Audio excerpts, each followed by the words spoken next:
ಏನಿಲ್ಲ ಗುರೂಜಿ ಡೈಲಾಗ್ ಆಯ್ಲ ಆಯ್ಲ ಆಯ್ಲ ಆಯ್ಲ. ಇದು ರವಿಯಣ್ಣ, ಹಾಂ ಈ ಪ್ರೇತ ಹೋಗ್ತದೆ, ಹೋಗ್ಲಿಕ್ಕೆ ಮನಸ್ಸಿಟ್ಟು ನೀವು ದಾರಿ ಮಾಡಿ ಕೊಡಬೇಕು.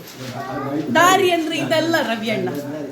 ಅಂತರಂಗದಿಂದ ಬಹಿರಂಗ, ಬಹಿರಂಗದ ಮೂಲಕ ಪ್ರೇತ ಹೋಗ್ತದೆ. ಇದಕ್ಕೆ 3 ಸುಲಭ ಉಪಾಯಗಳನ್ನು ನಾನು ಹೇಳ್ತೇನೆ, ಬರ್ಕೊಳ್ತೀರಾ? ಬರ್ಕೊಳ್ಳಿ. ಮೊದಲನೆಯದು, ಕೆಸರಿನ ಗದ್ದೆಯಲ್ಲಿ ಆಗುವ ಒಂದು ಗಿಡ. ಆ ಗಿಡದ ಗಡ್ಡೆಯ ಕಷಾಯ ಮಾಡಿ ಕುಡಿಸಬೇಕು. ವಾಂತಿಯಲ್ಲಿ ಪ್ರೇತ ಹೋಗ್ತದೆ. ಅದು ಆಗಲಿಲ್ಲ ಅಂದರೆ ಎರಡನೆಯ ಉಪಾಯ, ಒಂದು ದೇವರ ಇಷ್ಟು ದೊಡ್ಡ ಕಲ್ಲು ಸಿಗ್ತದೆ, 3 ಕಲ್ಲು ಬೇಕು. ಈ 3 ಕಲ್ಲಿಗೆ ಹಗ್ಗ ಕಟ್ಟಿ ಇವರ ಬೆನ್ನಿಗೆ ಕೊಕ್ಕೆ ಹಾಕಿ ಎಳಿಬೇಕು. ಎಳೆದಾಗ ಪ್ರೇತ ಹೋಗ್ತದೆ.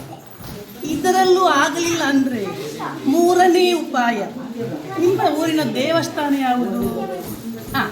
ಆ ದೇವಸ್ಥಾನದಲ್ಲಿ ಒಂದು ಉರುಳು ಸೇವೆ ಮಾಡಬೇಕು. ಕೆಂಡದಲ್ಲಿ ಉರುಳು ಸೇವೆ ಮಾಡಿದಾಗ ಪ್ರೇತ ಹೋಗ್ತದೆ. ಧನ್ಯವಾದಗಳು.